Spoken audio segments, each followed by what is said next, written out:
Hi guys, uh, thank you for uh, checking in to review this material. So this one is about chromosome variation. So let me start share the screen here. Let's see, share. Okay. All right. So you can see this PowerPoint slides right here.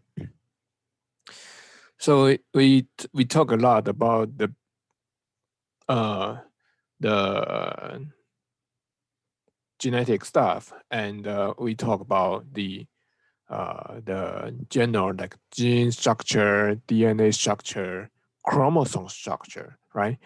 And with this one, I like to explore into something that's very interesting. This is about the chromosome variation.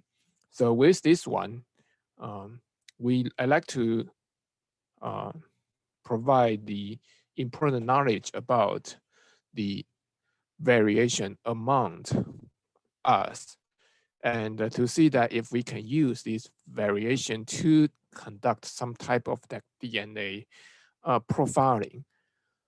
So in the end, we will talk about how can we use it to conduct the DNA profile, and this is very important to identify the individuals for the criminal analysis, and also the forensics.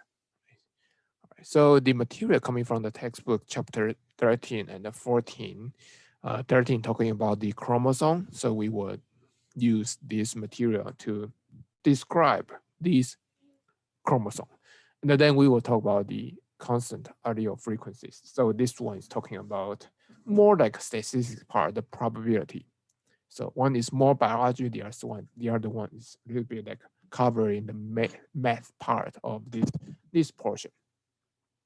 So I think this is good for those who are coming from the computer science major, and with this one, you kind of get the sense how we can analyze this big data into into several like mathematical model. All right, so that's that one. So first, this is chromosome. So this is a typical karyotype that's showing you beautiful, the 23 pairs chromosome from each human somatic cell.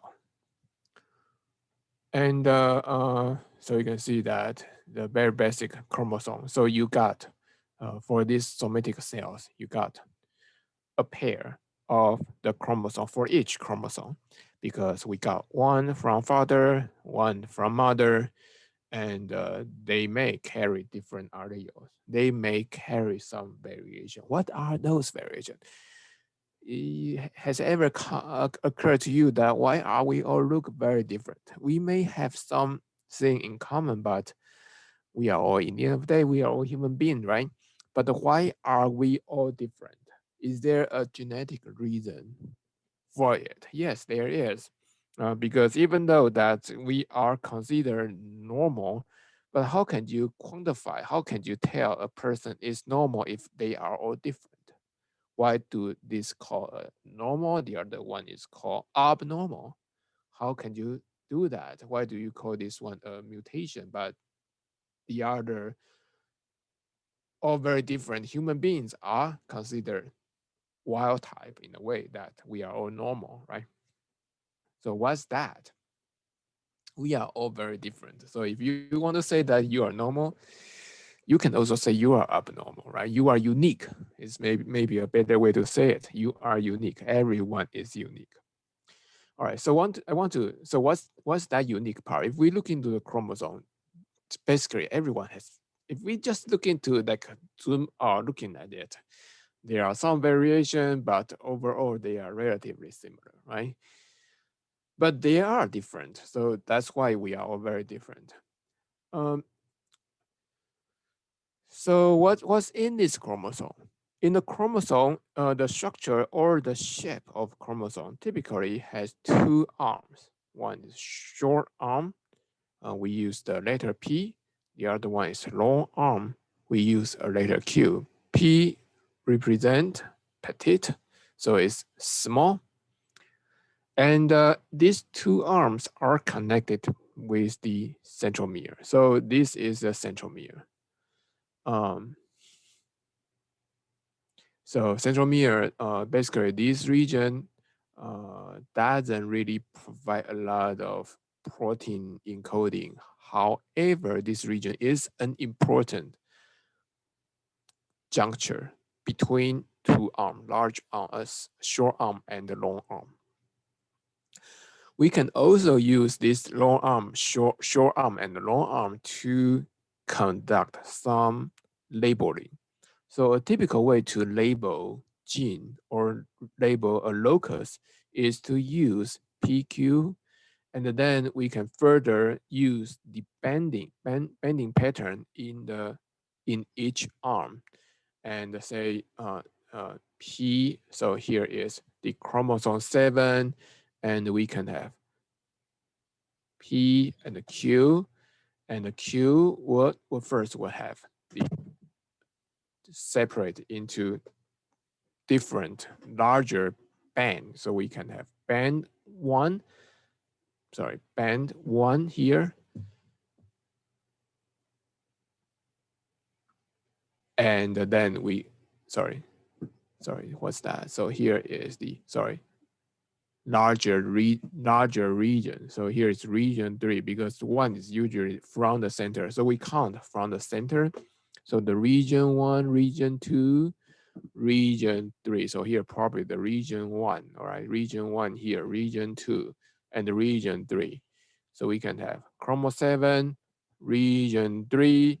In the region 3, we can further divide it into the band 1 and then sub band. So band 1, band 2, right? And then here in band 1, we can have sub band 2.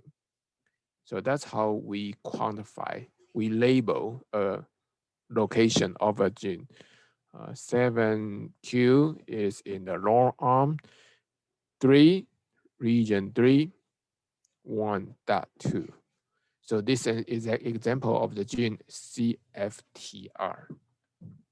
So something like that. But from here, you can see that this is very much like typical chromosome. Short arm, long arms, and centromere.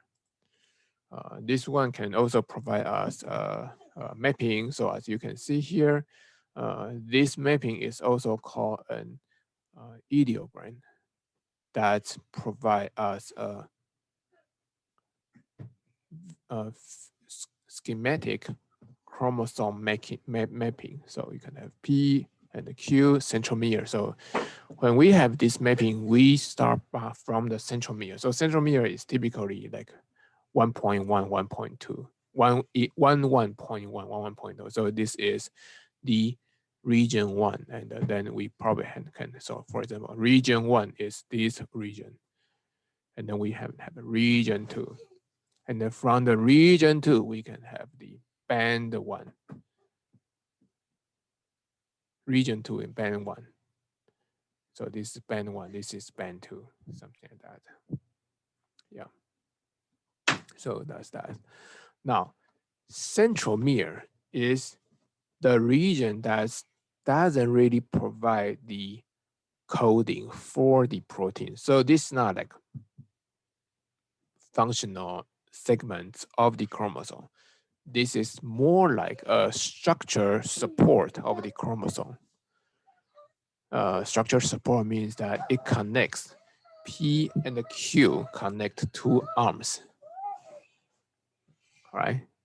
So that's that. So centromere connect the short arm and the long arm. This is the, like the centromere in the typical cell. However, we know that during cell division, this centromere also plays an important role in that division. Divide what? Divide two sister chromatids. So I'd like to show you this one, maybe better to show you this one here. So this is the uh, chromosome before the replication. You have one from mom, one from dad. So it's very much like this one here, one from mom, one from dad, right? And then after the S phase, we replicate this chromosome, duplicate this chromosome. Then each one will have the other one. And the other one, these two are called sister chromatids. Now these two are large part are all separated, but there is one juncture that these two are connected. This is the centromere. So the centromere is the structure, provide this structure holding of to hold large arm, small arm. This is also the region that two sister chromatids binds together. So that's this one here. So centromeres, after the chromosomes are duplicated in S phase, after that it generates sister chromatids. These two sister chromatids are connected by the centromere. All right. And one thing, there are two other things that I like to share about this centromere during the cell division is these two important, actually one very important protein complex. This is called the kinetochores. Kinetochore. That's right here. Kinetochore. These kinetochores are protein complex. These include more than 13 type of proteins, 19 actually, 19 type of the proteins. So it vary depending on the chromosome. Different type of chromosome may have a little bit variation of this uh, kinetochore. And this is an important functional proteins that provide the division of two sister chromatids.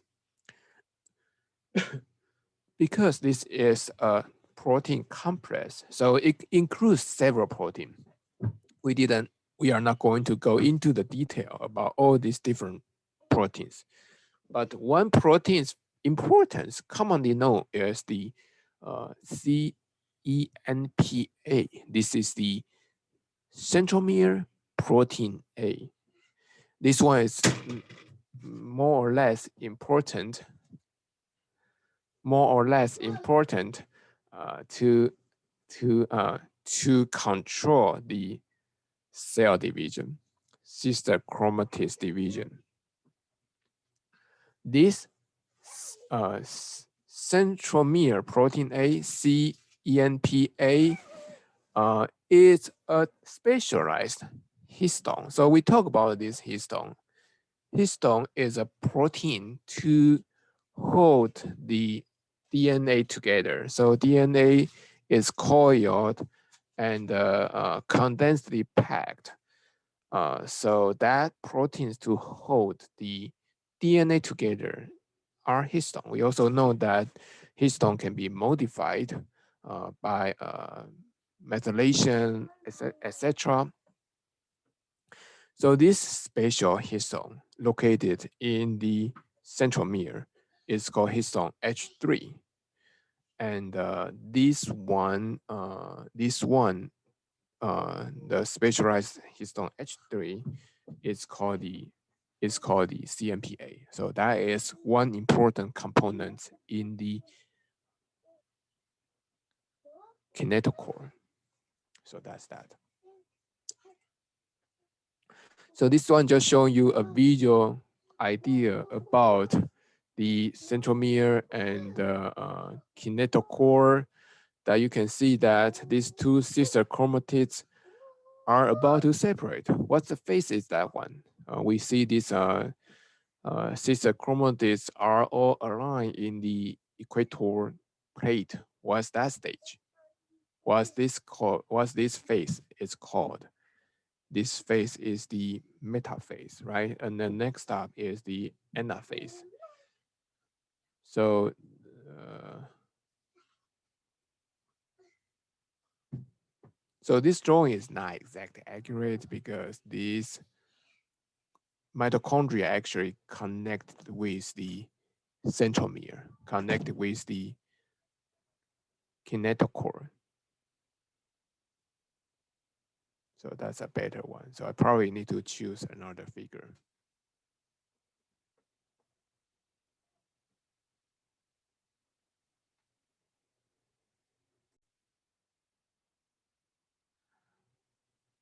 All right, I just replaced this figure. This one is more accurate because this spindle fiber, uh, in fact, connect with the uh, connect with the kinetochore. Kinetochore. Yeah, connect with this kinetochore.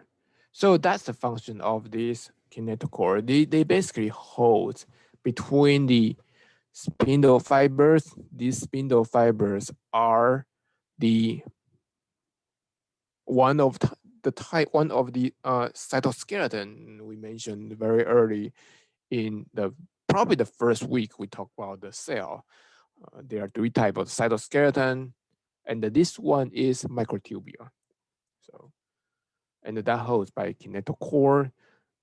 Kinetochore holds on one part holds that microtubule, and the other one holds the centromere. So that's that. So that's the centromere. All right. And mm, the science to look into the chromosome structure is called the karyotype, and that is a typical one. That karyotype get a standing of this chromosome, and we can have in the old time we can identify different length of this chromosome, and then we can sort it, and we can identify these 46 chromosomes or 23 pairs of chromosomes. Nowadays, we can even do a different standing to stand different bending patterns of each chromosome. This is a typical human karyotype. This one is the chromosome after the S phase that the chromosomes are duplicated. So you can see that chromosome one, so we can kind of sort it. How do we sort it? We sort it based on the size. So from 1 to 22 is from the longer one to a shortest one. And then we have this autosome. And then we have the sex chromosome, XX and YY right here. So that's that. So that's the karyotype. From here, we can kind of distinguish or classify the chromosome into 4 different categories, depending based on the length of this P arm and Q arms. So as you may see here, some of these chromosomes have almost equal P arm and Q arm, but some has very tiny P arm, right? So there are basically 4 different categories. We can have this metacentric chromosome, meaning P arm, Q arm are equal. We can have the submetacentric chromosome, meaning that P arm is shorter. Visibly, we can see it's shorter than the Q. We can have the acrocentric. This means that the P arm is much, much shorter. Then we have the heterocentric, means that P arm is invisible, barely visible. So that is different type. But I won't quiz you on this. I just need to know. You just need to be able to distinguish all these 4. But you just keep in mind that this one is one that we will study a lot. Um, this one is also include this five type of the chromosome: 13, 14, 15, 21, 22, and the Y. So that's right here. 13, 14, 15, 21, 22, and the Y. So this is acrocentric, that a lot of the chromosome translocation happens to occur in these five autosomal chromosomes. And so we will see this one more often. Just by the way, 21 is the one that when human have extra chromosome in 21, then the patients may develop the Down syndrome. That is the most common type of the trisomy, a type of the chromosome abnormality that we will also talk about today. In addition to that, this type of the acrocentric chromosome, you can see that there is a little bulb right here and with little connection. And here is right here. So this structure is called cellulite and stalks. So with this, say 21, this acrocentric, 5 acrocentric chromosome have this bulb-like ends. This is called the cellulite and this is called stalk. These stalks, even though that it's very look thin, this stalk provides the DNA to conduct the ribosomal RNA. And this region also collectively form the nucleolus inside of the nucleus. So that is an important information that you guys also need to know, that what are the ribosomal RNA is transcribed from. They are transcribed from the majority of those are transcribed from these acrocentric chromosome in the region of this stalk area, uh, in this short arm, in this stalk area. So that's that. One thing about this chromosome shape is that we need to have an idea that even though it may appear very beautifully, that as we always seen, if we look into the DNA structure or chromosome structure, we always have a very beautiful karyotype like this one here, right? That's very typical that we will get if we present with a chromosome. That's how we can appreciate the short arm, long arm, and the centromere, etc. But the one thing you need to keep in mind is that this shape is not always like this across the cell's life. So I want to go back to the very first lecture that we have in this course, the cell cycle. So that is the cell cycle right here. We can have the interphase G1, S, G2, and G0, and the mitosis, cell division. While we may see this X shape, and we see this X shape very typically during for the cell which is about to be divided. So we can have a condensed chromosome. We can appreciate the short arm, long arm, and the centromere.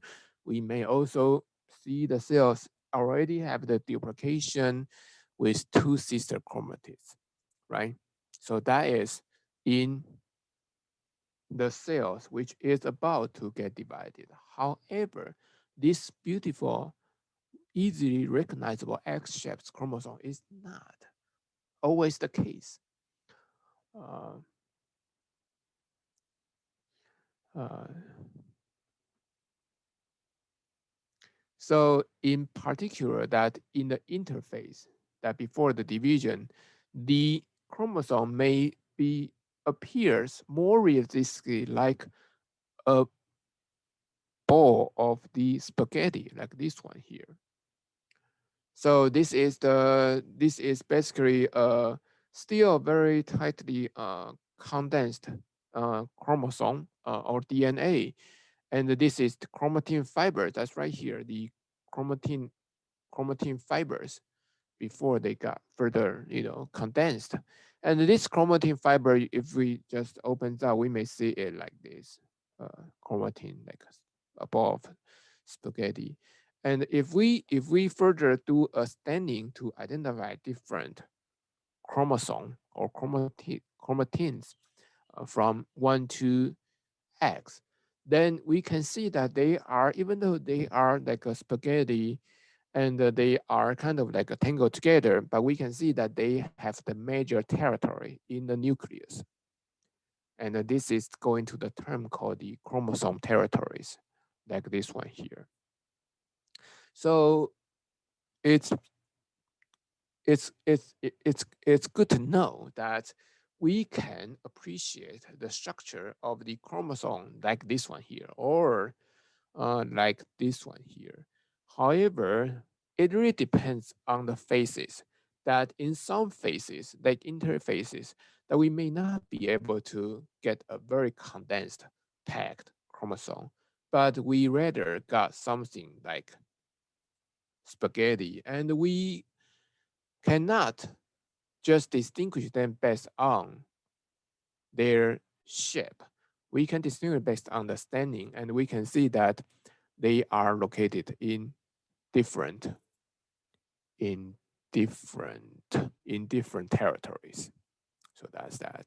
So this one is difficult to analyze. So we will use this one to analyze, and that's and to describe you some of these chromosome shapes, chromosome variations.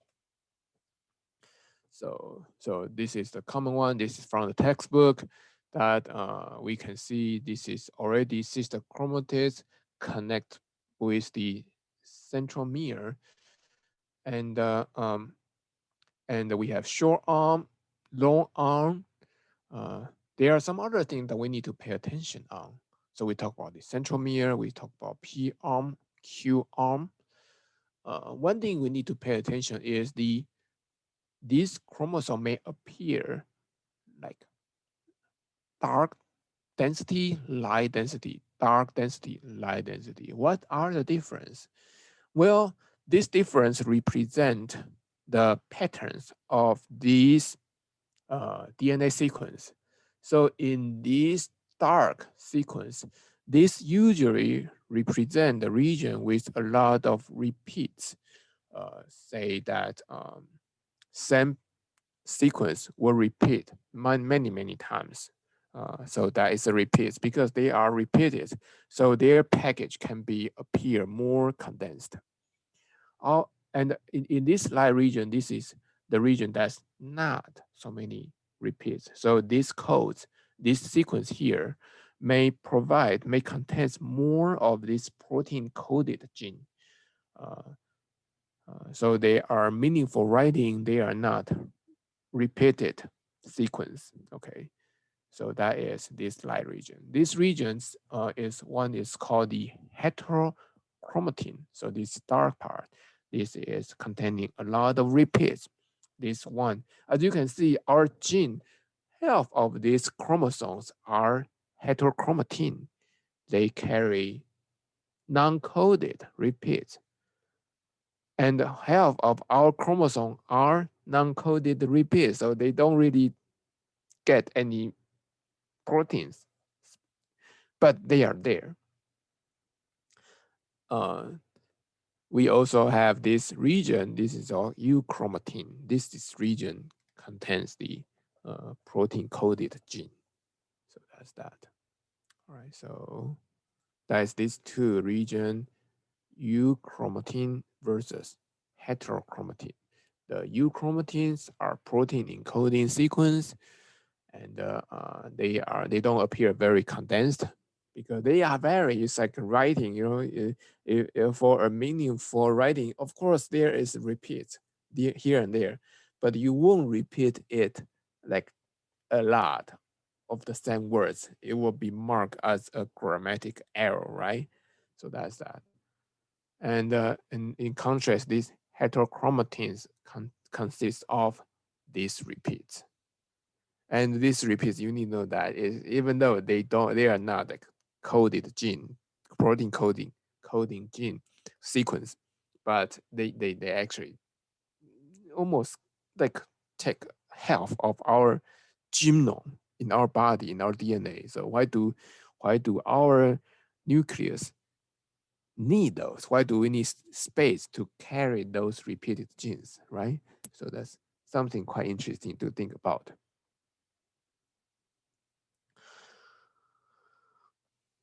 So this could be a part of the quiz question if we, yeah, I think we have the quiz question, right? I think so. Yeah. So that was the difference between the euchromatin versus the heterochromatin.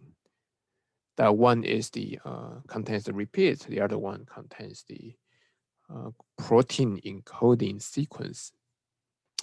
All right, so let's look at what are these repeats. Even though these are not proteins encoding sequence, but they are half of us, half of the chromosome. So what are they? Why are they? Why is a more difficult question to answer? But what are they is easier to answer. We observe researchers, look into the DNA and get a very good understanding. We already have very good understanding of these repeats. So the repeats, for example, like this repeats, ATTCG, ATTCG. Is that repeats? Yes. So you have this is a unit and it repeats 3 times. These are the sequence. They don't really provide a protein. Otherwise, you will have very strange proteins come from it, right? So this doesn't really provide the protein coding, but they are there. They are in the heterochromatin. They are almost half of the genome are repeats. And there are two types. One is called tandem repeats. Like this one, this repeats like appear right next to each other.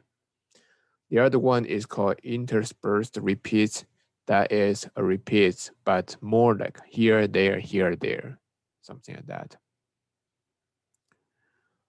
So that's two types. These tandem repeats are very important. Even though that's not protein encoding gene, but it's important in a way that you and me actually are different a lot in these repeats. The code itself, the sequence, is very universally the same. That I have this ATTCG located in chromosome, one of the chromosome, the same location, the same sequence. But the number of repeats vary between me and you. All right. So that's why we can use this one to conduct a DNA profiling. That these genes, this sequence repeats, varies. The numbers are different. It doesn't affect the function of our body because proteins is not protein encoded gene. They probably has the special function, really, depending on the location, but not fundamentally affects the human's function, right? But it's the length sequence is the same, but the length of that repeats vary between us. Of course, for people are biological related, their repeats number will be more or less similar. But for the people who are further away, the repeats number are different. So that's how we identify the DNA. That's how we identify, your offspring with some other people. We basically check their repeat length, and we can get, say, these repeats. We can get about, the typical one is say 10 different location, and to quantify the number of the repeats, and to see whether these 10s are all the same. If this all the same, it must be you. This DNA samples must come from you. If this is 99% similar or 90% similar, then this probably is from your relatives, your son, your father, your mother, etc. So that's that. So let's look into these tandem repeats. So something that we need to know, which is that the unit is the repeat unit. The length of these units can be one base pair. Is also called mononucleotide repeat. A typical one is A, right? And also could be several thousand base pair long. The length of that repeats, the number of repeats, is called it could be the number, is also called the variables. So it really depends on the way we say it, but the length is a typical way to say it. Number variable is also a common way to say it. It's individually different. And so that's how we can get this sequence, and to see that the length, whether these two are matched or not, similar or not. So here, okay, another thing is that these repeats, all together in that region is called a satellite DNA. If this repeats units ranging from 10 to 60, this satellite is called a mini satellite. These mini satellites are commonly seen in the centromere. So the centromere basically is it's comprised of these repeats, and a lot of these repeats is the mini satellites, meaning that the units is about 10 to 60 base length, and it has multiple repeats. If the repeats is less than 10 base pair, 1 to 10, then this is called the microsatellites or short tandem repeats. These short tandem repeats, I will just reduce this one here, because short tandem repeats can include both mini and micro. So I will just leave it like that. It's more consistent. And this one, microsatellites, can be found in the telomere. We didn't really talk about telomere yet, but we will talk about that. So it's here is the tip of the chromosome. So you can see this one is also a heterochromatin that basically consists of a lot of repeats.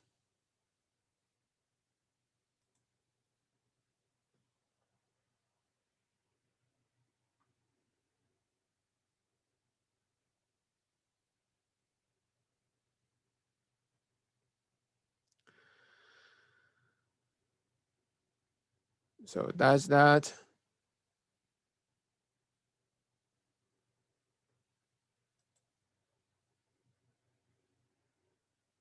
All right, so that's here. So that's the mini satellites and the micro satellite.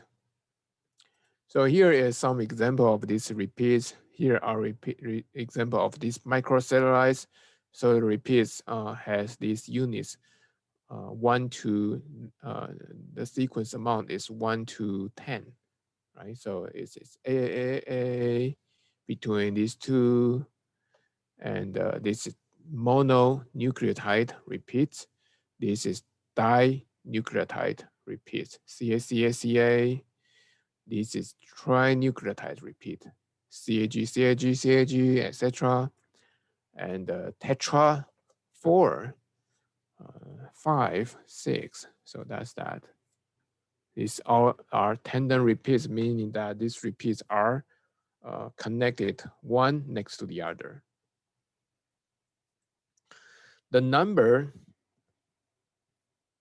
of the repeats are different between individuals.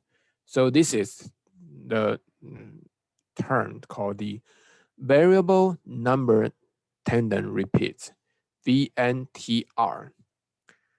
These VNTR are different between individuals. So we can use this to conduct a DNA profiling. Sequence is very much the same. Location is very much the same, but the lengths are different.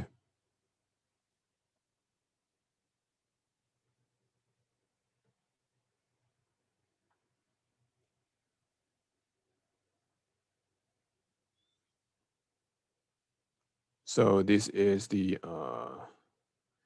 DNA profiling. We will cover that portion here. Is to take the advantage of this variation VNTR to offer particular short tandem repeats. Short tandem repeats include the microsatellites and the mini satellites. So that's right here. That's why I removed that. So this is satellite DNA for this mini satellites and the microsatellites. There was there a delay? Sorry. Their sequence is the same across human being, but the lengths are different. And we can use that length, this length in the term is called the variable number tandem repeats, VNTR. So for example, the VNTR in two individual, like this is individual one, you can identify the beginning, that's the same. The ending, that's the same. But the sequence, that's the same. But the repeats, the number of the repeats are different between individuals. Individual ones have 5 repeats. Individual 2 have 7 repeats. So that could be different. VNTR in 2 different individuals. So you got the samples, cell samples, and you can compare it with the suspects and to compare their VNTR of these STR, short tandem repeats. And this is one STR. We can have how many STR? The FBI use 13 STR. So this is the chromosome, and use this autosomal chromosome. We now have very robust technique to cut these repeats. This is the repeats, and people with the length of the repeats can be varied.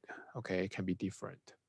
If all these 13 are exact the same, man, that is you. You know, that sample is from you. And if that is one difference, then it probably is from someone of your relatives. So that's that.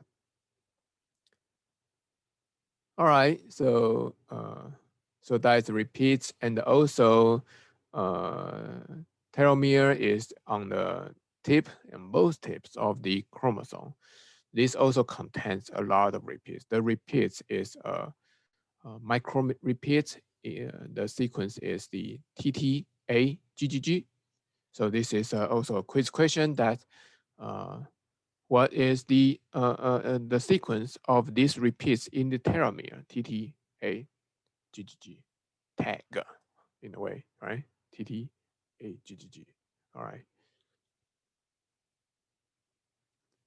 So that's that. And the one thing about the telomere is that these repeats get shorter and shorter after cell division. And reach the point that you don't have the repeats, or it's too short, then the cells stopped divide. So by looking at this telomere length, we are able to identify the age of this cell. And the tumor cell is something different. Tumor cell is a mechanism to prevent this one shortening. So tumor cell can repeat many times while they are not going to stop repeating division. So that's that. Here is a collection of this key concept that we have talked so far. The chromosome structure, you need to know, you need to be able to identify the short arm, long arm, P arm, Q arm. You also need to be identify two major regions, centromere and the telomeres. You need to know that the centromeres hold these two arms. It's also an important region for the cell division. It's related to the protein complex called the kinetochore. And also the chromosomes, we have 23 pairs. And the scientific principle to sort these chromosomes based on their size is called the karyotype. And so. I'm going to go to your school today. Yes, yes. Be hooray! Thanks. All right. Yeah. Thanks a lot. All right.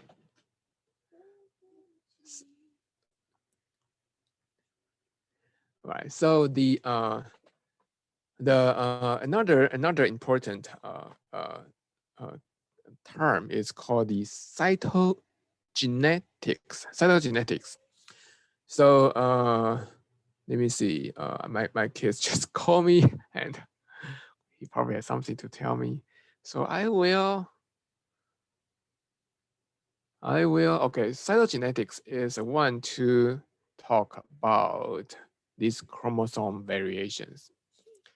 So I think I will just stop here for now, and I will make another video to continue in it. All right. So I will just stop here, stop recording.